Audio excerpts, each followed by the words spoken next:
Bienvenue à La Santé au-delà des mots. Un rendez-vous avec des gens passionnés du réseau de la santé.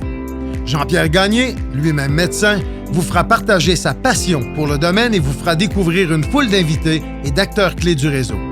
Voici votre animateur, le docteur Jean-Pierre Gagné. Bonne écoute.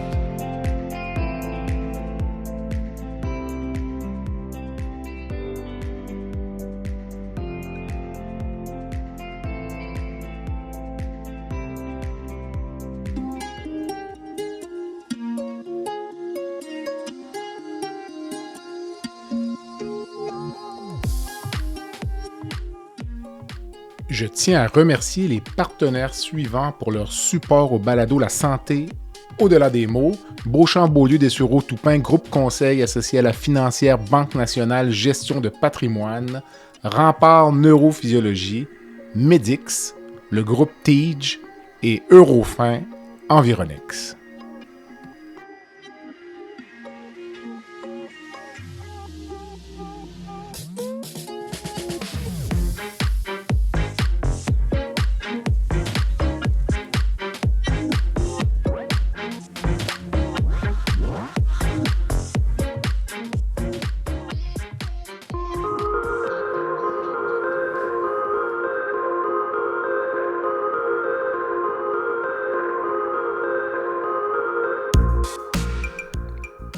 Bonjour à tous. Bienvenue à cet épisode du balado La Santé au-delà des mots. Cette semaine, une ancienne collègue du collège Stanislas à Montréal, Dr Hélène Carabin, qui a étudié en médecine vétérinaire, qui est PhD et spécialiste des zoonoses. Hélène a un parcours impressionnant. Elle est notamment membre de l'Académie canadienne des sciences de la santé et depuis peu, membre de la prestigieuse National Academy of Medicine. Après 30 ans, elle garde la même passion et cette semaine, nous discutons d'un paquet de sujets qui touchent l'environnement, les humains et les animaux. Pour Hélène, les animaux et la planète peuvent survivre sans nous, pas l'inverse. Bonne écoute.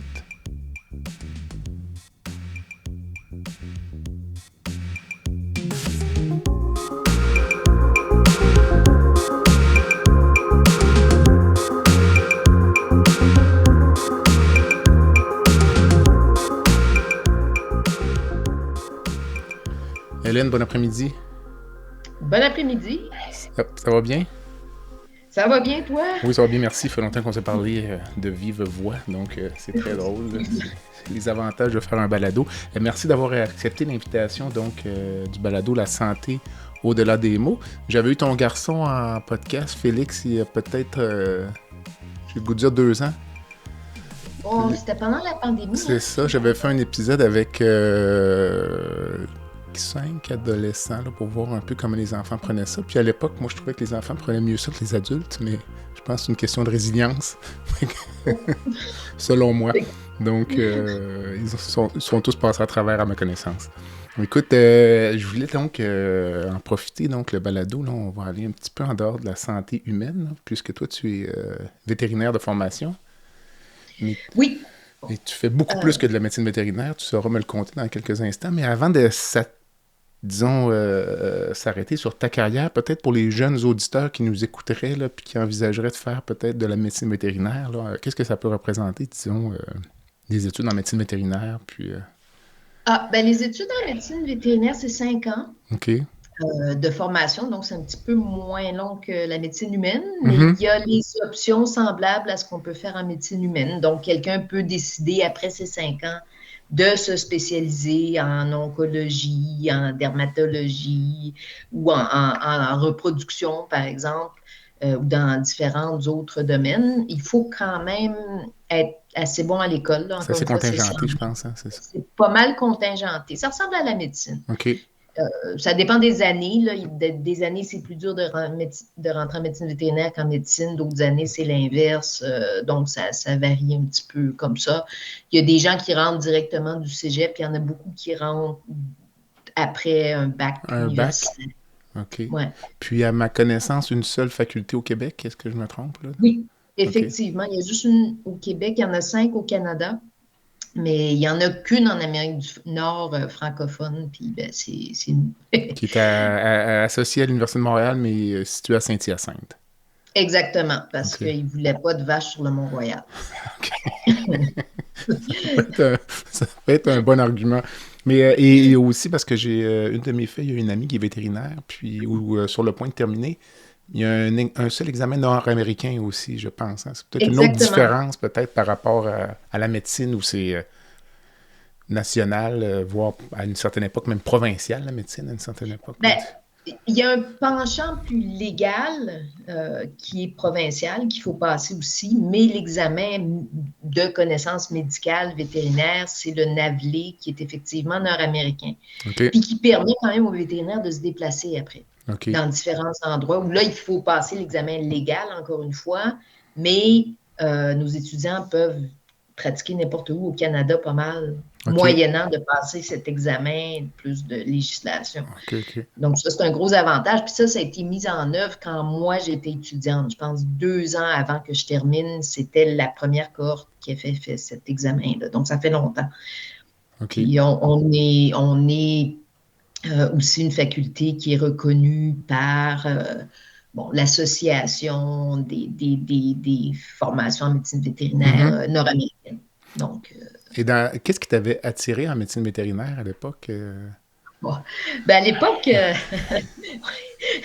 moi, j'aimais beaucoup les chevaux. Hein. J'étais complètement en équitation, puis j'aimais ça. Puis je voulais être vétérinaire, puis j'ai toujours aimé les animaux aussi. Hein. Puis j'étais bonne à l'école, puis j'aimais ça. Puis j'aimais la bio beaucoup. Avais-tu un plan de carrière? Parce que quand on regarde ton curriculum vitae, là, qui est assez impressionnant, en fait, tu me corrigeras, as-tu déjà fait de la médecine vétérinaire, pour dire, en cabinet, ou traiter des chats et des chiens? Ou... Non. C'est ça? Non. En fait, ce que j'ai fait le plus, c'est de la médecine porcine. Donc, j'avais fait un petit peu, mais vraiment pas beaucoup de médecine porcine. Puis j'ai fait un petit peu aussi dans les chèvres, que j'aimais beaucoup. Mais j'ai jamais fait des petits animaux, parce que j'ai eu une carrière très, très recherche. C'est ça. Depuis le début. Donc, j'ai jamais vraiment pratiqué. Puis, à cette époque-là, on n'avait pas vraiment besoin de travailler en même temps. Hein. On pouvait avoir des bourses du gouvernement, puis on était correct pour faire des études supérieures avec ça. Puis ce plan de carrière-là, quand est-ce qu'il s'est établi dans ton cas? Est-ce que c'est... si tu en avais un, parce que dans mon cas, moi, je n'en avais pas. Là, j'ai comme rebondi d'une occasion à l'autre. Là. Il y a des gens qui ont des plans de carrière très, très précis. Là. Écoute, je pense que je suis un petit peu comme toi. Là. Je suis rentrée en médecine vétérinaire, je voulais faire des chevaux. Je me suis rendu compte que c'était vraiment compliqué. Puis après ça, j'ai voulu faire comme des vaches et tout ça, puis je me suis rendu compte que je mesurais 1,55 m, puis que je pesais pas l'eau, puis que ça ne marcherait pas.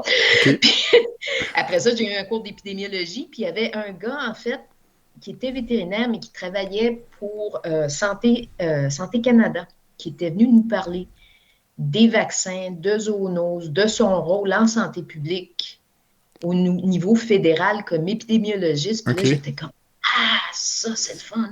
Puis en plus, il y avait des maths, il y avait des statistiques, c'était pas juste de la bio. Puis j'ai toujours aimé ça, les maths. Puis là, je suis tombée dans mon élément, j'ai dit, OK, je veux faire ça. Puis c'est pour ça que j'ai fait une maîtrise après en épidémiologie, mais plus vétérinaire, là, chez les porcs, toujours. Puis après ça, j'ai parlé à un gars qui faisait de la parasitologie, notre prof de parasito. Il m'a parlé d'une prof à McGill qui faisait de l'épidémiologie, mais plus humaine, mais sur les maladies tropicales, parasitaires, dont plusieurs sont des zoonoses. Puis là, OK, je me suis embarquée dans un PhD, mais à McGill en santé humaine, épidémiologie humaine. Donc, je suis passée des porcelets aux enfants à garderie. C'est pas si différent que ça. C'est ça, ta thèse de recherche. Mais as-tu envisagé, à la limite, faire ton cours de médecine à un certain moment donné, ou tu te disais... Non, moi, regarde... Pas d'intérêt ou trop long? C'est qu'en médecine vétérinaire, on fait de la médecine. Tout ce qui est physiologie, anatomie, même pharmaco, à la limite, on voit tellement d'espèces animales. On les voit toutes, sauf humains, finalement. Fait qu'on a quand même une bonne vue d'ensemble de comment fonctionnent les systèmes, comment les traiter. Puis là, une fois que je suis tombée dans la marmite de l'épidémiologie, là, je voyais tout avec un macroscope. Hein, donc, plus les déterminants de la santé, tant humaine qu'animale. Puis je me suis un peu détachée de traiter un individu à la fois pour avoir cette vision d'essayer de prévenir les choses au niveau populationnel puis comprendre les enjeux au niveau populationnel. Fait qu'une fois que je suis tombée là-dedans, j'avais aucune envie de retourner à de la médecine individuelle. Puis c'est pour ça que j'ai continué mon parcours. Je t'ai entendu dire en entrevue que tu avais réalisé assez rapidement durant tes études en médecine vétérinaire le lien entre la santé animale, humaine, l'environnement. Oui, parce qu'en médecine vétérinaire, surtout plus chez les gros animaux, on a vraiment cette vision d'ensemble. Puis je me rappellerai toujours en médecine porcine, justement, notre prof, avant qu'on arrive à la ferme, on s'était arrêté, puis 200-300 mètres avant la ferme, puis on avait regardé. On avait regardé la ferme, on avait regardé le système de ventilation. Fait que là, il nous avait dit ça, c'est le poumon de la ferme. Il nous avait montré les silos, le grain qui rentre dans la ferme. Puis après ça, la zone d'épuration, ce qui sort de la ferme, c'est le système digestif. Puis qui c'est qui décide ça? C'est l'humain. Puis ce qu'il fait, ça impacte aussi sa santé à lui, puis les gens qu'il va nourrir avec ses porcs. Et aussi que tout ça est dans un environnement de la ferme qui peut être contaminé ou non. Donc, de faire ces liens entre les différents systèmes dès le départ, je pense que je l'ai acquis en médecine vétérinaire, puis on a tendance à voir ça un peu plus. Que la médecine humaine, disons. En médecine humaine, sauf s'il y avait peut-être plus de santé communautaire en médecine humaine. Il y avait un programme comme ça quand j'étais en Oklahoma. Où des étudiants en médecine faisaient vraiment de la médecine communautaire, où ils allaient dans les différents quartiers, où ils allaient vers les gens, puis ils se rendaient compte les milieux dans lesquels les gens vivaient. Puis je pense que ça leur permettait de mieux comprendre la source du problème, voire des problèmes de traitement au plus long terme. Moi, ce qui m'a toujours un peu frappé, c'est, on va peut-être en parler tout à l'heure, c'est les conflits entre l'économie et la transmission des maladies venant de l'animal. Tu me corrigeras, mais il y a plusieurs épidémies qui sont transmises lorsqu'on transporte des animaux, finalement. Tout ce qui tourne l'économie, les bêtes qui viennent ou qui se transportent par bateau. On le voit aussi même parfois les lacs qui sont contaminés parce que... Oui, ça peut être des plantes, puis ça peut être beaucoup des humains aussi qui voyagent, justement, les touristes. Mais ça fait partie de l'économie aussi. C'est des ça, gens qui vont passer leurs vacances je ne sais pas où, puis ils ramènent tant des vecteurs que, par exemple, la dengue ou le Zika. À un moment donné, on avait peur en Oklahoma que ça viendrait là à cause de voyageurs. Donc ça, c'est pas que les animaux. Puis il faut aussi savoir qu'il y a une étude qui est sortie au mois de mars 2024 qui a démontré qu'en fait, les humains transmettent plus de virus aux animaux que l'inverse. OK. Oui. De par la façon qu'ils se comportent, puis qu'ils voyagent justement, puis qu'ils vont partout, puis qu'ils font pas attention. Donc, l'humain a quasiment plus un risque en termes de maladies infectieuses pour l'animal, enfin, les animaux non humains, que l'inverse. Okay. Donc, il faut remettre l'humain un petit peu dans cet ensemble d'espèces animales pour réaliser que, de par son comportement, il est quand même assez dangereux, l'humain. Okay. Puis, il crée peut-être un peu plus ce problème-là. C'est sûr que... cette tendance d'économie qu'on pense pouvoir croître de façon infinie, c'est un problème, là. Puis de vouloir toujours plus consommer, ce qui veut dire qu'il faut plus produire d'aliments de façon absolument pas durable, puis qui est vraiment terrible pour la santé animale, d'ailleurs. On va finir par se tirer dans le pied, là. C'est sûr qu'il y a un gros problème. Puis d'ailleurs, il y a le tiers des aliments qui sont gaspillés, qui ne sont même pas mangés, parce qu'on surproduit trop d'aliments. Les gens mangent beaucoup trop. On s'entend, là. Puis ça crée tout ce problème qui, effectivement, peut amener des maladies ou autres. En aparté, j'écoutais un balado du New York Times il y a quelques semaines, 2 semaines peut-être, sur les aliments transformés, puis le lien avec l'obésité, puis l'historique de tout ça. Je ne sais pas si tu le savais, mais ça viendrait dans les années, je pense, 80. Les compagnies de cigarettes ont voulu commencer à diversifier leur économie. Puis on dit, on va acheter des compagnies alimentaires là, qu'on connaît, là, pas besoin d'en nommer, là, mais qui vendent des céréales, puis tout ce qu'on peut imaginer.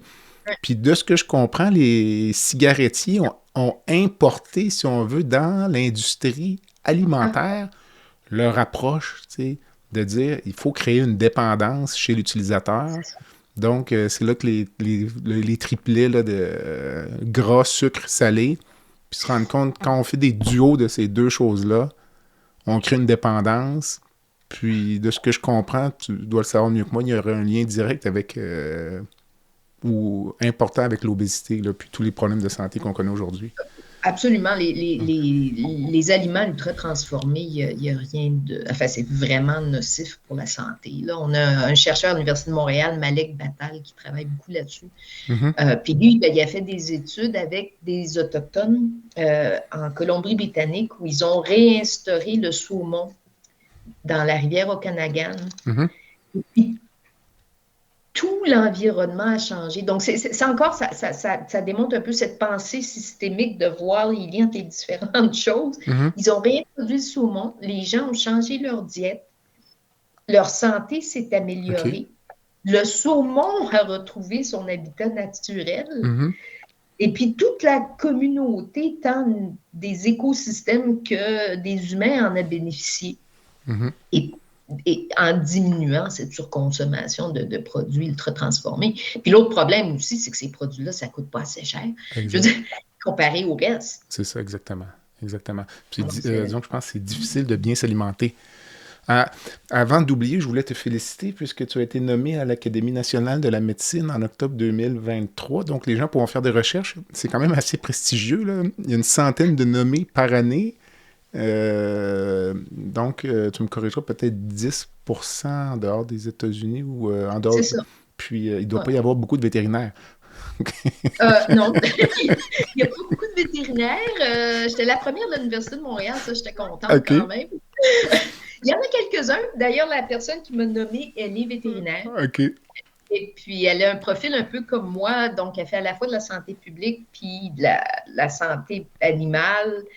Puis elle tisse ses liens entre les différents systèmes. Mais c'était vraiment génial là, de pouvoir être nommé là-dedans. Puis là, d'ailleurs, on veut essayer de participer. Ils ont un grand défi sur les changements climatiques. Ils ont appelé ça les changements climatiques, la santé humaine et l'équité. Mais là, je travaille avec le groupe pour essayer de s'assurer que une seule santé soit incluse, puis aussi essayer de travailler avec l'académie, l'équivalent académique du Canada, duquel je suis membre, là, l'Académie canadienne des sciences de la santé, parce que les changements climatiques, on s'entend que ça ne s'arrête pas à la frontière. Non, tout à fait. Et d'essayer de travailler donc avec les Américains sur ce grand défi, puis faire des recommandations à divers gouvernements pour essayer de contrôler les changements climatiques. Mais là, avec l'élection récente, je ne sais pas ce qui va se passer avec.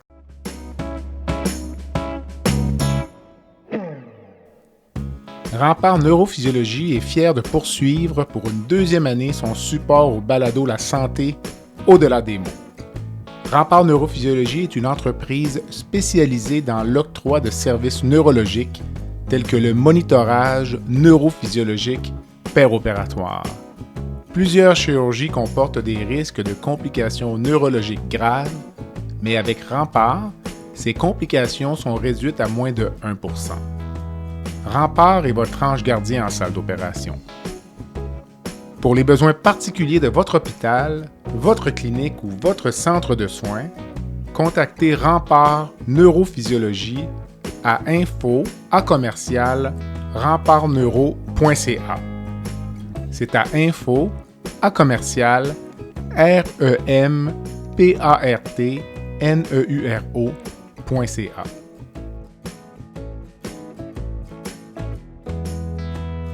C'est à suivre. On va voir ce qui se passe au Canada également. Mais, Puis, mais disons, être membre de ces sociétés-là, évidemment, c'est bénévole, mais je présume.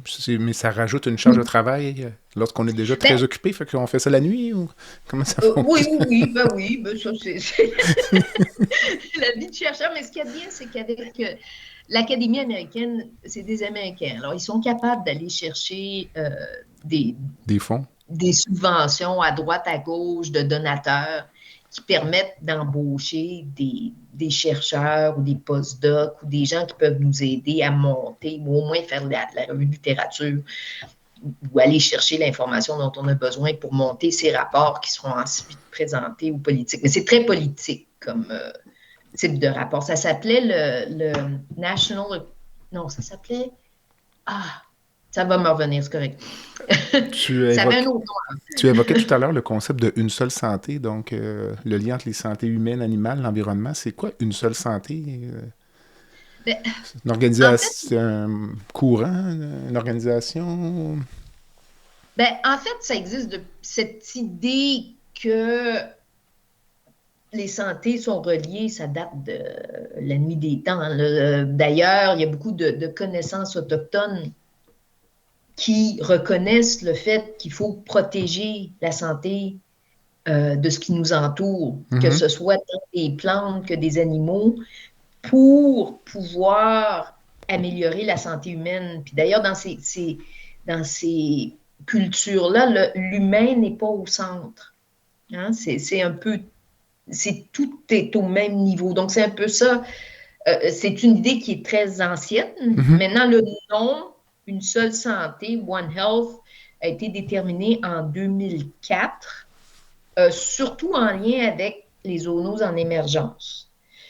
Et depuis, là, c'est vraiment pendant la pandémie que ça a plus pris le dessus, si j'ose dire. Là. OK. Et l'Organisation mondiale de la santé, l'Organisation mondiale de la santé animale, je ne sais jamais en français, Food and Agricultural Organization, la FAO, et puis les Nations unies pour la protection de l'environnement, UNEP, ont créé un quadripartite. Puis ce quadripartite-là a créé un groupe d'experts qui s'appelle le OLEP, là, en anglais, One Health High Level Expert Panel. Puis eux, depuis, ont créé une définition internationale de la seule santé qui, en gros, dit qu'il faut optimiser, ça vise à optimiser, équilibrer les santé, tant des animaux, des humains que des écosystèmes.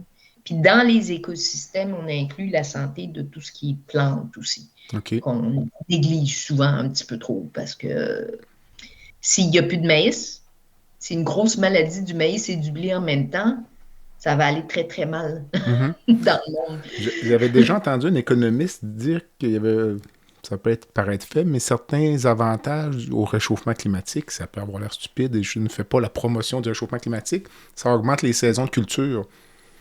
Ça augmenterait le potentiel de certaines régions dans les prairies à produire du blé plus longtemps dans l'année. Donc, lui, c'était une approche purement économique, là, il disait, pour dire investissez dans le grain. C'était juste ça. Non, mais c'est vrai. Puis, c'est pas toutes les maladies qui vont augmenter non plus. Il y en a qu'on aura moins.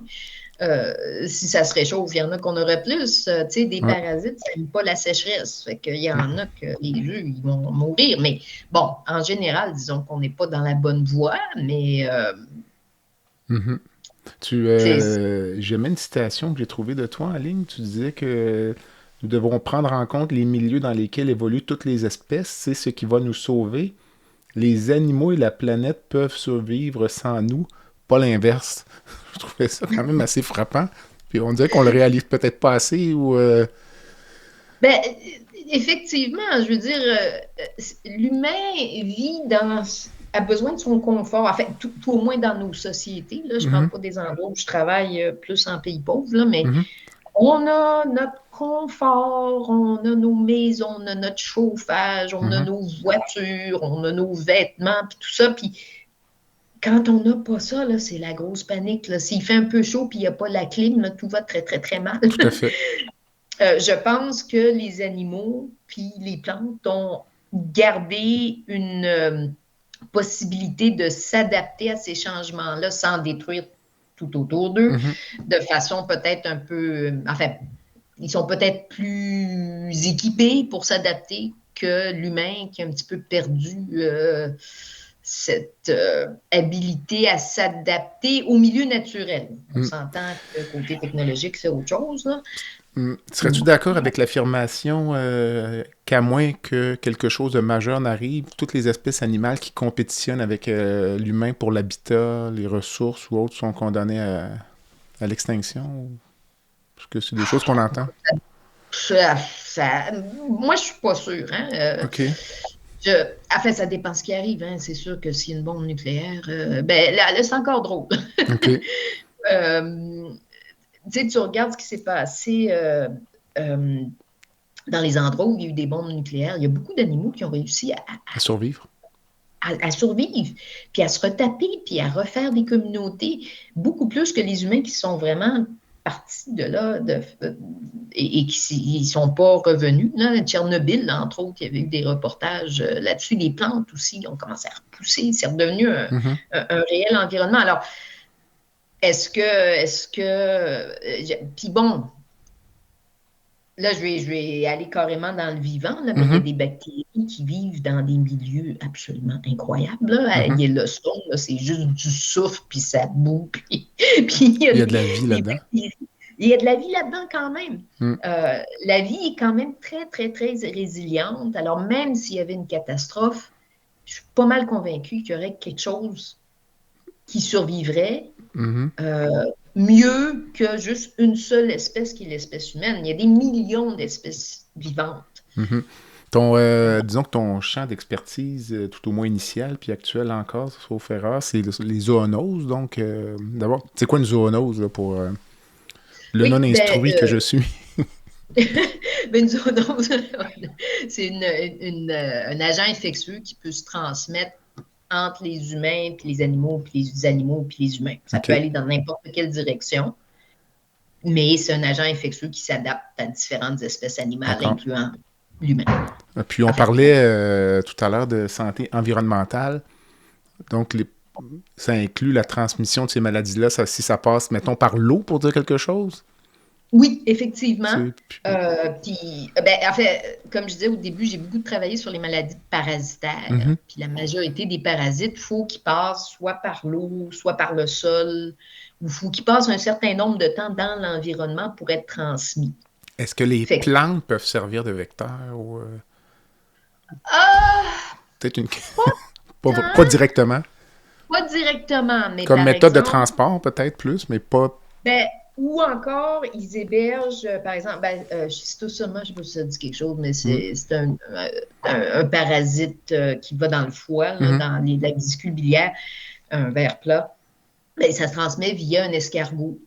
Puis l'escargot, il vit sur certaines plantes. OK. Il va s'abriter avec certaines plantes. Okay. Donc, dans ce cas-là, c'est là où c'est important. Mais d'autres choses où c'est vraiment important, c'est les enjeux.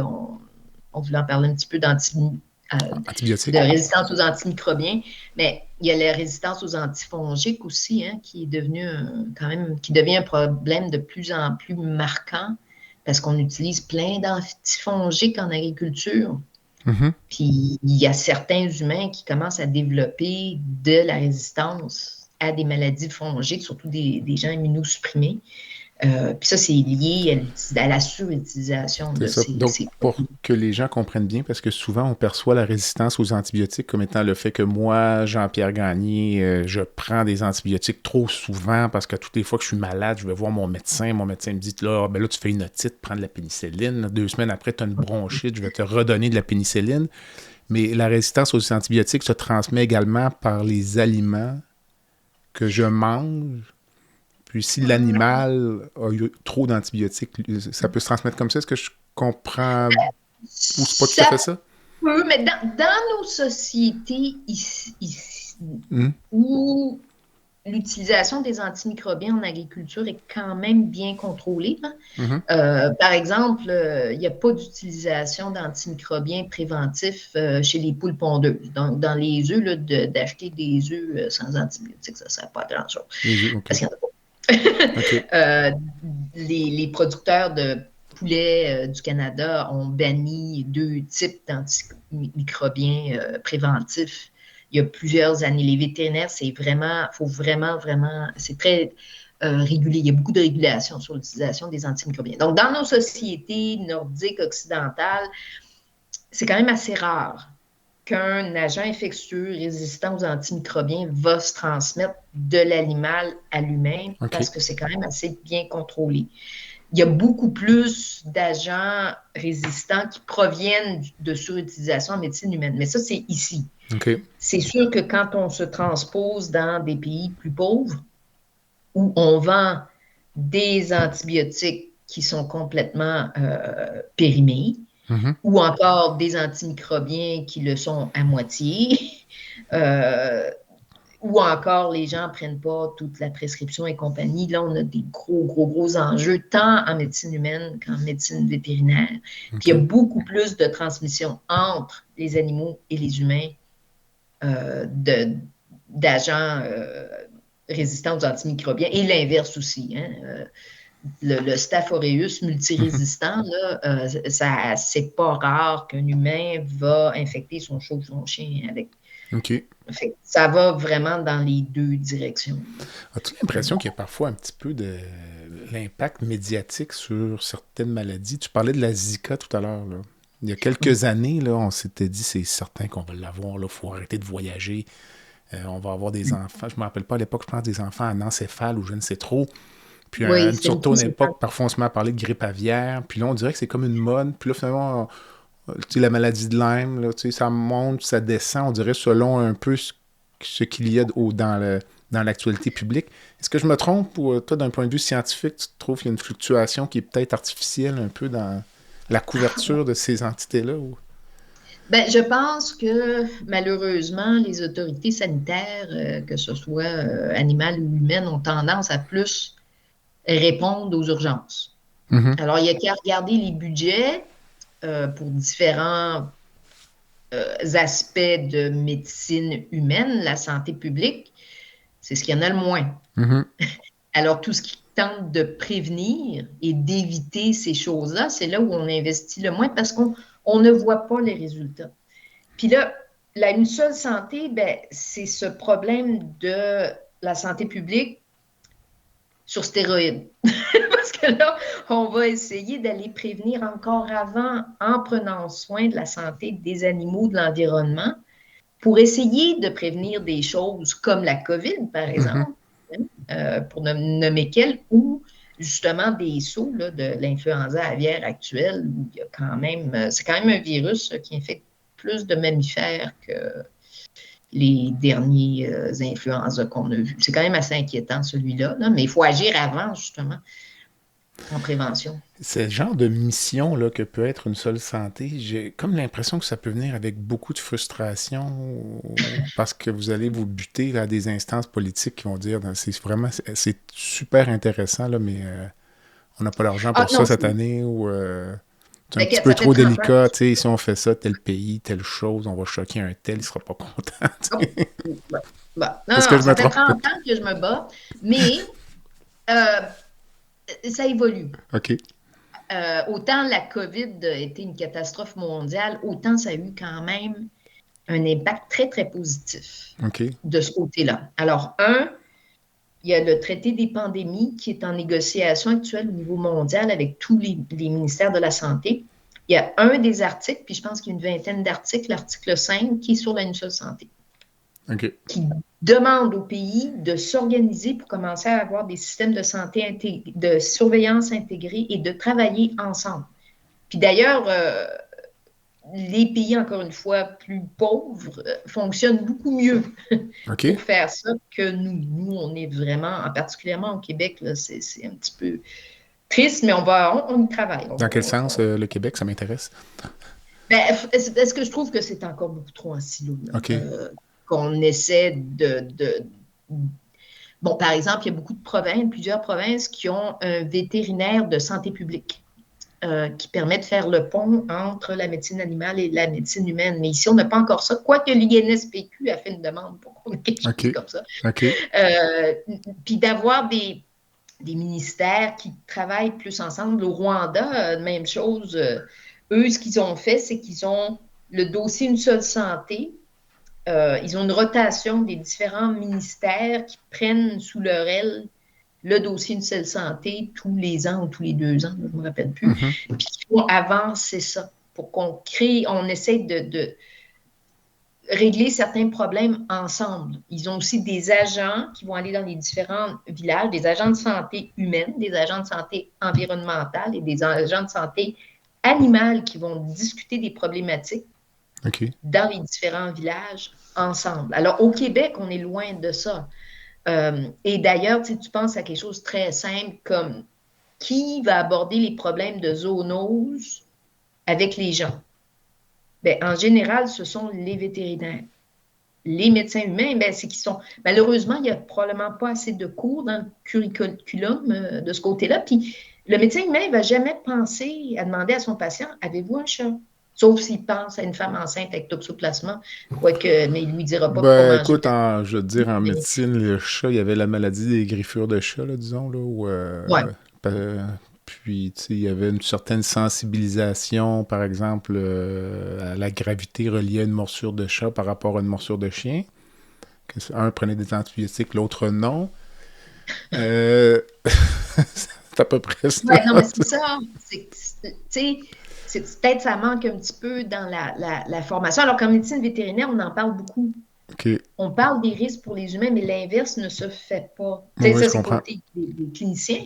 Mais c'est sûr qu'au niveau des ministères, ben, c'est un peu pareil. Hein, la santé publique demeure, l'INSPQ demeure un peu plus ouvert. Ils ont même un groupe qui se penche sur les zoonoses. Mais côté ministère de la Santé, c'est pas sous le radar du tout. Tu sais, des choses comme quelqu'un dans une famille où il y a eu plusieurs cancers, est-ce qu'on va penser de demander si le chien a eu des cancers, le chat a eu un cancer, parce que ça peut être des facteurs environnementaux, ça, puis ça pourrait être relié, mais on ne pense pas à ces choses-là.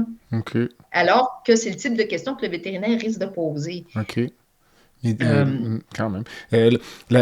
La structure de nos gouvernements nationaux au Canada, est-ce que le fait que la santé soit une compétence provinciale, est-ce que ça cause un problème? Parce que le ministre de la Santé fédérale, écoute, j'aurais de la difficulté à le nommer. C'est gênant, mais on ne sait pas trop ce qu'ils font. non, effectivement. Puis c'est un gros problème. Un problème. Je veux dire, c'est important que ce soit des compétences provinciales, mais cette structure, évidemment, n'aide en rien. Puis bon, on l'a vu justement pendant la COVID, les gens comme moi, plus en épidémiologie, d'avoir des données pour comprendre le problème. Au Québec, c'était quasiment impossible d'avoir accès à ça. C'était vraiment compliqué. Mais on est parents pauvres au Québec, pas juste dans ce domaine-là. Mettons, tout ce qui est registre anti-cancer. Non, c'est ça. C'est comme... on a quelques dizaines d'années de retard, peut-être. Donc, oui. Ben, ça, c'est quelque chose qu'il faut absolument régler parce que ça va pas bien. Et tout est organisé en silo, puis pas juste les ministères, mais même point de vue académique, les universités, c'est pareil, là. On spécialise et on surspécialise tout. Il faudrait au moins donner une petite idée de comment les choses sont reliées. Puis, d'ailleurs, actuellement, on est en train de développer un PhD en une seule santé à l'Université de Montréal. Il ne sera pas dans aucune faculté. Il va être hébergé par l'Université de Montréal, par le rectorat. Autoportant.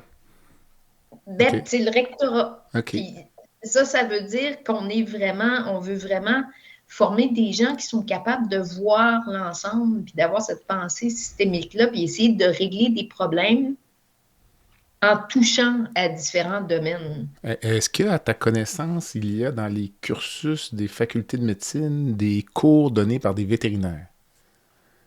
Il me semble que ce serait intéressant. Je pense qu'il y a des cours en microbio OK. qui se donnent sur les zoonoses, par exemple. Il y a mon collègue Mohamed Rouma, je crois, qui enseigne un cours de 3 heures là, sur les maladies transmises par les aliments. OK. Ce genre de choses-là, mais c'est pas beaucoup. C'est limité. Moi, j'aimerais, idéalement, ce serait le fun que tout le monde ait un petit cours, une petite introduction, même des podcasts ou des capsules, une seule santé, dans tous les domaines, pour encourager les gens à penser différemment. Puis nos étudiants qui ont un club Une seule santé, là, ils ont commencé à faire de la formation dans des camps d'été auprès d'enfants sur l'approche d'une seule santé, puis comment les choses sont reliées, puis comment il faut prendre soin de ce qui nous entoure pour que ça nous bénéficie au final, dans le fond. Les zoonoses, j'imagine, ça a toujours existé, par contre. Là, ça vient pas du 20e siècle. Depuis que l'homme que ça a toujours été. Ils ont trouvé de la neurocysticercose. Ça, c'est un autre parasite que j'étudie, le ver solitaire. C'est un parasite qui peut migrer dans le cerveau. Ça se transmet entre les humains et le porc. Ils ont trouvé ça dans des momies égyptiennes. Quand même. Puis, on a peut-être abordé rapidement la transmission d'une espèce animale à l'autre. Est-ce que c'est un enjeu ou... Oui, ça se fait. C'est 60... Attends, là, si je me rappelle de mes statistiques, c'est à peu près 61-62% des maladies infectieuses qui affectent l'humain qui sont d'origine animale. Donc, on pense même le VIH, à l'origine, c'est une origine animale. Oui, c'est ça. Oui, c'est ça. Puis, parmi les ruminants, on monte à peu près 75-80%. Puis, chez les carnivores domestiques, là, c'est carrément 92% des agents infectieux qui se transmettent entre ces espèces-là. OK. Fait que l'agent infectieux, dans le fond, lui, il s'en fiche pas mal de l'espèce, du mot latin de l'espèce. Là, il va infecter ce qu'il peut puis ce qui va lui permettre de se transmettre. Le podcast La santé au-delà des mots est une présentation du groupe conseil Beauchamp, Beaulieu, Dessureau, Toupin de la financière Banque nationale Gestion de patrimoine. Comme nous croyons que la santé financière fait partie de la santé globale, nous sommes heureux de nous joindre au Dr Jean-Pierre Gagné pour vous souhaiter une bonne saison de la santé au-delà des mots.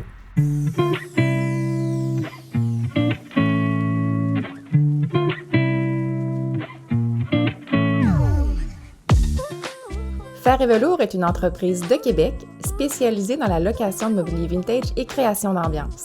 Nous vous proposons une offre de service à la carte et selon vos besoins. De la simple location à la gestion événementielle complète. Chez Fer et Velours, notre slogan est de faire différent avec élégance. Visitez notre site web au www.fervelours.com. Au plaisir de vous rencontrer.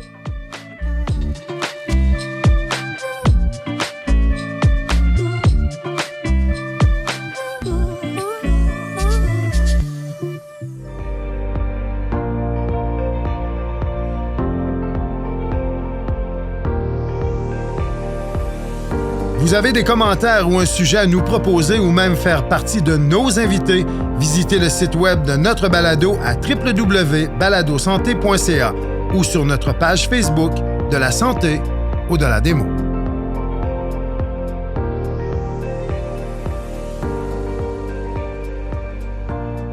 Est-ce que l'être humain, au fur et à mesure où je dirais pas qu'on se raffine, mais on évolue. Est-ce qu'on est de plus en plus vulnérable compte tenu de tout ce dont on discute tout à l'heure, les antibiotiques, l'environnement qui se détériore? Est-ce qu'on est plus à risque qu'on pouvait l'être il y a 50 ans, disons? Là?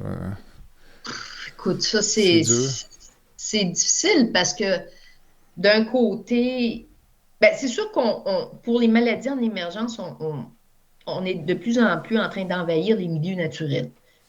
Alors, veut pas, on se rapproche des animaux, on crée des animaux plus stressés qui eux-mêmes peuvent devenir plus susceptibles à des agents infectieux qui, par la suite, peuvent nous infecter. Nous, d'un autre côté, c'est sûr que on a des meilleurs antibiotiques, on a des vaccins, on se lave les mains plus, on a des toilettes.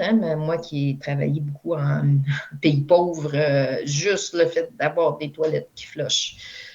Mon Dieu, qu'on contrôle beaucoup de maladies juste avec ça. Mais tu prends le même humain en 2025 au Burkina Faso rural, il est pas mal susceptible à des maladies qu'on penserait bien de base parce qu'il n'y a pas cet environnement aseptisé dans lequel nous, on vit. Donc, il y a énormément d'iniquité, en fait, de ce côté-là, je dirais. Puis toi, d'un point de vue épidémiologique ou scientifique, là, comment tu perçois l'espèce de mouvement de fond au niveau de la société anti-vaccin ou un peu conspirationniste, là, puis on dirait qu'il y a des choses qu'on prend pour acquis dans nos sociétés, on dit, ben ça c'est réglé, disons, puis finalement, pouf, non, c'est pas réglé du tout. Ça ressort comme une maladie que les gens... Je me demandais si c'était pas une question d'enseignement, d'éducation populationnelle, que les gens ne comprennent pas pourquoi les vaccins existent, la rationnelle, la protection de masse, tout ça. Puis on dirait que c'est pas enseigné, c'est mal expliqué, je sais pas. Ben, je pense que c'est question parce que large, mais... Ben, ils ont peut-être... Ils n'ont plus d'expérience personnelle avec une personne qui a été affectée par une maladie comme ça. Tu sais, quand nos parents grandissaient, là, ils en avaient tous. Tout le monde avait connu un qui avait eu la polio, hein, c'est ça. Ouais. Ben oui, puis ça marque à vie. Puis il en connaissait des jeunes qui étaient morts. Mon oncle est mort de tuberculose. Tu sais, des choses comme ça, les gens ne le voient plus. Puis ils ne voient que j'ai adverse event, des fois j'ai des mots anglais. Les effets secondaires. Les effets secondaires qui peuvent résulter des vaccins en oubliant ce que ça essaie de prévenir. Puis d'ailleurs, pendant mon postdoc, ce que j'avais fait, c'était une étude économique sur les avantages économiques des pays riches à soutenir l'éradication de la rougeole, vu le coût des cas potentiels, parce que c'est vraiment l'horreur, la rougeole, là, quand ça se retrouve dans le cerveau, le SSPI, là, c'est vraiment effroyable. Mais les gens ont oublié ça. Et puis, il faut tu sais, il y a un chercheur dont le nom m'échappe, il y a un Québécois d'ailleurs qui a beaucoup travaillé aux États-Unis, puis lui, ben, il va parler aux gens pour essayer de comprendre un peu plus c'est quoi leur barrière, c'est quoi qui leur fait peur, pourquoi ils ne veulent pas vacciner. Mais ça prend beaucoup plus de temps. C'est une approche plus citoyenne. Ouais. Je me demande s'il n'y a pas un enjeu au niveau, là, puis on recule, puis on retourne à l'école au niveau de la littératie. Ce qu'on enseigne aux enfants, il y a des choix, un petit peu dans d'autres contextes, je me demande encore si on enseigne aux enfants qu'est-ce qu'une démocratie, quels sont les avantages d'une démocratie, l'importance d'aller voter. Puis la même chose en santé, là, les gens arrivent à l'école, quand on parle de littératie en santé, on parle quasiment juste des cours d'éducation sexuelle. Mais tu sais, on entend juste parler de ça dans les médias, mais c'est beaucoup plus que ça, je veux dire, selon moi. Non, mais je veux dire, si l'enfant comprenait la rationnelle de la vaccination, il y aurait peut-être moins de chances qu'il devienne conspirationniste à l'âge adulte, je sais pas. Il me semble, mais il faut faire aussi des capsules, il faut faire des YouTube, il faut aller chercher ce qui les intéresse. Puis de façon, il faut utiliser les outils populaires avec les jeunes pour aller les chercher. Parce que sinon, à mon avis, si on reste trop scientifique dans notre tête de chercheur ou une représentation des chercheurs ou des autorités, c'est ça qui bloque. Mais c'est fou, j'étais à Atlanta justement le 5 novembre présenter nos travaux sur justement ce neuropsychose de vers solitaire au Carter Center. Ah, ben écoute, c'est dans l'actualité parce qu'on se parle aujourd'hui. L'entrevue va être en ondes un peu plus tard au printemps, mais les cérémonies d'adieu au président défunt de Jimmy Carter sont en cours au moment où on se parle. Donc, OK. Mais tu vois, puis là, on a visité le musée le lendemain de l'élection. OK. C'était... les choses ont beaucoup changé. Puis d'où ça vient exactement, je ne sais pas. J'ai vécu en Oklahoma pendant 16 ans. Je te dirais, puis on parlait d'éducation, je crois qu'une des causes principales, c'est les coupures dans l'éducation. OK. Le fait que les profs, les enseignants là-bas, il fallait qu'ils aient 2-3 jobs pour juste pouvoir survivre parce que les salaires étaient tellement déplorables. Puis donc, ils coupent dans l'éducation, puis ça permet d'élire, de mieux manipuler les foules. Peut-être. En aparté, l'arrivée de Robert Kennedy Jr. à la santé, toi, c'est quelque chose qui t'inquiète ou parce que j'ai eu en entrevue un ami anesthésiste qui est en Utah, qui est aussi un peu impliqué, ou pas mal impliqué dans l'administration de la santé, là, notamment avec l'hôpital des vétérans, puis ou l'organisation des vétérans. Puis lui, il disait que c'est tellement une grosse machine, la santé, qu'un gars comme Kennedy, point de vue législatif, ne pourra rien faire. Là, peut-être au niveau médiatique, mais moins législatif, tellement la machine est lourde, puis l'inertie de ce système-là est difficile à... C'est encore drôle. Okay. C'est encore drôle. Le CDC, qui est plus la représentation de la santé publique que moi, je connais mieux, puis il y avait des représentants du CDC à cette réunion-là, ils étaient très inquiets pour leur job. Entre autres, le gars qui est en charge du labo de parasitologie. Là. En fait, tout ce qui peut me sauver, c'est que Kennedy a dit qu'il y avait eu de l'épilepsie à cause d'un parasite. On va peut-être être correct. Mais pendant la première administration Trump, ils avaient énormément coupé au CDC. Okay. Il y a le risque que ça coupe au niveau du NIH aussi. Puis ça dépend des gens qu'il va nommer. Hein. Il a le droit de nommer différentes personnes en charge. Puis moi, ça m'inquiète quand même. C'est vrai que c'est une grosse machine. C'est vrai que ça prend du temps à bouger. Mais ils peuvent faire des dommages quand même, à mon avis. Puis couper en santé mondiale aussi. OK, ouais. Parce qu'on ne peut pas juste regarder ici. Ouais. On est dans un monde mondialisé, globalisé. C'est complètement naïf de penser qu'on va pouvoir contrôler les maladies juste en regardant au Québec ou au Canada. Puis au Canada, disons, des changements de gouvernement, comment on s'apprête à vivre, est-ce que c'est inquiétant ou ça l'est moins? Parce qu'on sait que parfois les conservateurs dans le passé ont coupé un peu des budgets de recherche ou un peu... ils ont déjà commencé à couper, le gouvernement. En tout cas, tout ce qui est santé publique, je travaille beaucoup avec l'Agence de santé publique du Canada puis l'Agence de l'inspection des aliments. Ils sont en coupure depuis déjà longtemps, mais vraiment beaucoup. Puis c'est pareil au provincial, MAPAC, ministère de la lutte contre les changements climatiques, etc. C'est toutes des coupures. Alors... l'Agence de santé publique a survécu l'autre administration de conservateurs qu'il y avait au Canada avant. Ils vont sûrement survivre. Comment, je ne sais pas, mais je ne pense pas qu'ils puissent tout couper. Puis je ne pense pas que ça puisse être aussi pire, ou j'ose espérer que ce ne sera pas aussi pire. Qu'aux États-Unis. Ouais, parce que Trump, c'est quand même un cas. Oui, c'est une classe à part, disons. Je t'écoutais parler depuis tout à l'heure, peut-être en pré-conclusion, puis on a le même âge, là. Puis comment est-ce qu'on conserve la flamme? Là, tu parles de ça comme si tu avais commencé à faire ça il y a 5 ans, puis ça fait 30 ans. C'est quoi qui fait qu'on aime ça encore? Là, puis là, tu commences à recevoir des honneurs quand même assez, ou tu en reçois depuis longtemps, mais... C'est comme on arrive à une part de notre carrière où les gens commencent à nous honorer. C'est comme si ça nous disait, écoutez, vous en avez plus derrière que devant. Je sais pas, j'y crois. Je pense que c'est surtout ça. J'y crois, je suis passionnée, peut-être un peu têtue sur les bords, mais je crois sincèrement qu'on s'en sortira pas si on fait pas ça. Il faut faire de la représentation, puis étant vétérinaire, ça me permet de représenter un peu l'importance de la santé animale pour la santé publique. J'ai plus travaillé en santé publique qu'en santé animale, honnêtement. Tout à fait, moi. Mais je vois le lien, puis j'aimerais que les gens commencent à le voir aussi, mais ça commence à changer. C'est la première fois en 30 ans que je vois un changement qui commence tranquillement à se faire, puis une réalisation. Qui s'amène d'ailleurs, là, je co-dirige un réseau de recherche au Québec, le prix CRISA, qui est sur la prévention des crises en santé. Mais santé, on inclut toutes les santé, mais le FRQS, donc secteur santé, a été prêt à nous financer, même si on disait que nous, santé, ça va un peu plus au-delà de la santé humaine. Donc, ça change, les choses changent. On va finir par... Puis on est obligé de changer. Sinon, on va se tirer dans le pied. Puis, dans 2-3 générations, je ne sais pas où on sera rendu.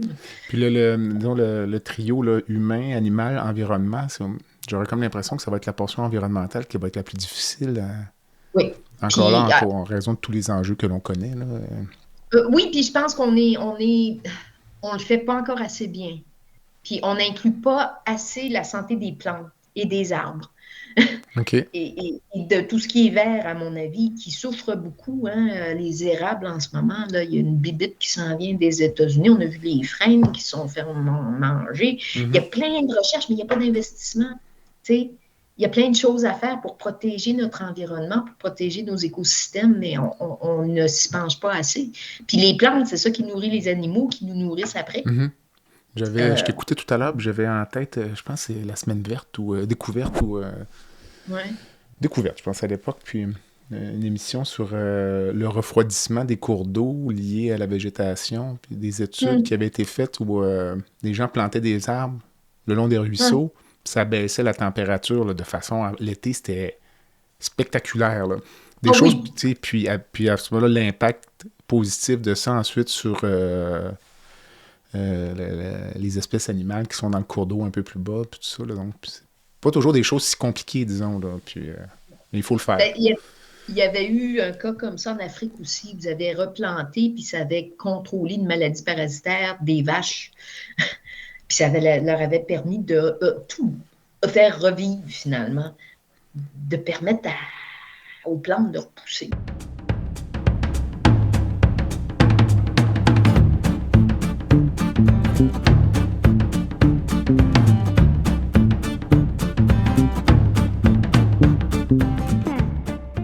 Medix simplifie la facturation médicale des médecins spécialistes, anesthésiologistes, internistes, pneumologues et bientôt les chirurgiens. Grâce à une application mobile conviviale et une expertise personnalisée, Medix fait une différence réelle dans la vie des médecins. Sauvez du temps, réduisez les erreurs et optimisez vos revenus avec Medix. Medix est fier de desservir plus de 60% des anesthésiologistes du Québec. Pour toute question, n'hésitez pas à visiter notre site web à www.medix.com www.medyx.com ou téléphonez au 514-548-2500. OK. Quand même. Mais donc, à suivre. Écoute, c'était hyper intéressant, Hélène. Donc, il y a une petite section baguette magique dans le balado. On conclut avec ça. J'ai hâte de voir ce que tu vas répondre.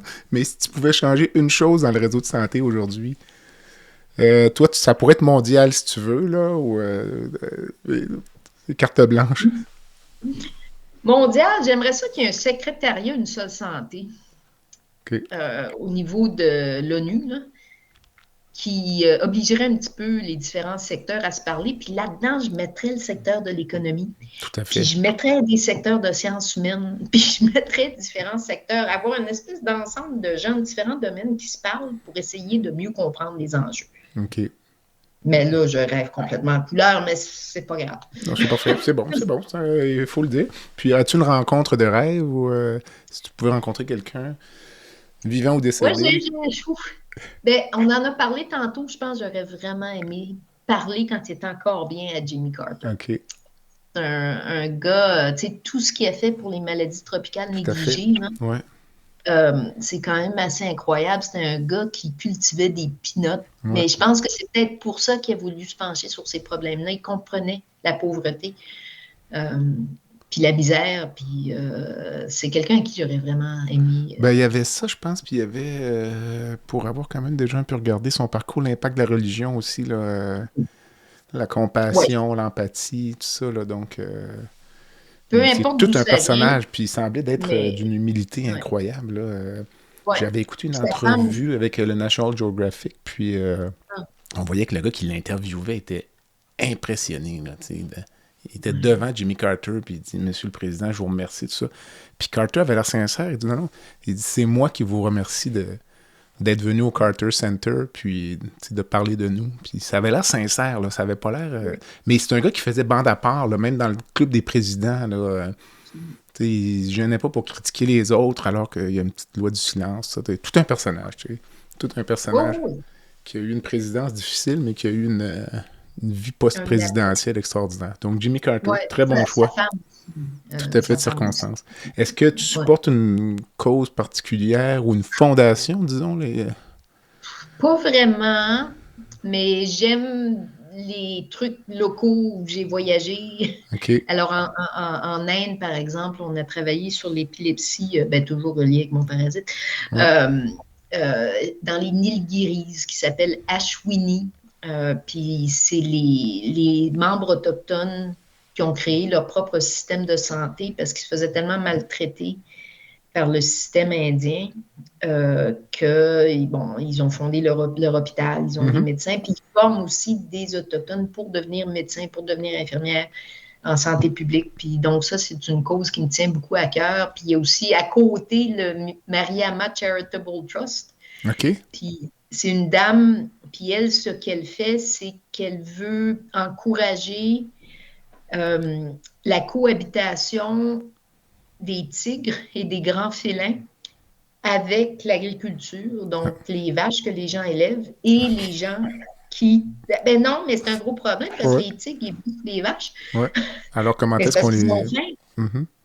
Parce qu'ils ont faim, puis on est en train de les pousser en dehors de leur milieu naturel. Mais en tout cas, fait qu'ils font des programmes de castration, de stérilisation des chiens, des chats pour pas qu'ils transmettent la rage.